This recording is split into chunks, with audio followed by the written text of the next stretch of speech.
KSRTC pensioners organisation Mala unit വാർഷികം നടന്നു. സംസ്ഥാന വൈസ് പ്രസിഡന്റ് VV അച്യുതൻ ഉദ്ഘാടനം ചെയ്തു. ജൂലൈ മാസം ആഗസ്റ്റ് മാസം പെൻഷൻ ലഭിക്കുന്ന സാഹചര്യത്തിൽ സംസ്ഥാന വ്യാപകമായി ഓഗസ്റ്റ് മാസം 16 മുതൽ 13/9/2024 വരെ നമ്മുടെ യൂണിറ്റുകൾ സമരം നടത്തി. നമ്മൾ ഓർക്കുന്നുണ്ടോ അറിയില്ല. ജൂലൈ മാസത്തെയും ആഗസ്റ്റ് മാസത്തെയും പെൻഷൻ ലഭിക്കാൻ വേണ്ടി. അപ്പോൾ നമ്മൾ ഈ വർഷം KSRTC പെൻഷൻകാരുടെ ഫെസ്റ്റിവൽ അലവൻസിനെ സംബന്ധിച്ച് മെയ് മാസത്തിൽ നമ്മൾ ട്രാൻസ്പോർട്ട് മന്ത്രിയെ കണ്ടുകൊണ്ട് കഴിഞ്ഞ 5 വർഷക്കാലമായി KSRTC പെൻഷൻകാർക്ക് ഫെസ്റ്റിവൽ അലവൻസ് ലഭിക്കുന്നില്ല. അത് ഈ വർഷമെങ്കിലും ലഭിക്കുമെന്ന് ആവശ്യപ്പെട്ടുള്ള മെമ്മോറാണ്ടം ബഹുമാനപ്പെട്ട ട്രാൻസ്പോർട്ട് മന്ത്രിക്കും ധനകാര്യ മന്ത്രിക്കും നമ്മൾ നേരത്തെ കൊടുത്തിരുന്നു. അവരെല്ലാം പരിഗണിക്കാമെന്ന് പറഞ്ഞു. അത് പരിഗണിക്കാമെന്ന് നിരന്തരമായ ചർച്ച നടത്തി.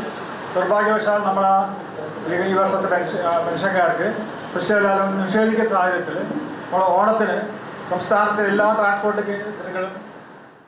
യൂണിറ്റ് പ്രസിഡന്റ് TV തിലകൻ അധ്യക്ഷത വഹിച്ചു. ജില്ലാ secretary TB Ravi, TH Vishambaran, Balasubramanian, TC Ravi, NK Velayudhan, CM Gangan, ML Babyrajan, TN Muraleedharan, CK Thilakan എന്നിവർ സംസാരിച്ചു. തുടർന്ന് പുതിയ ഭാരവാഹികളെ തെരഞ്ഞെടുത്തു.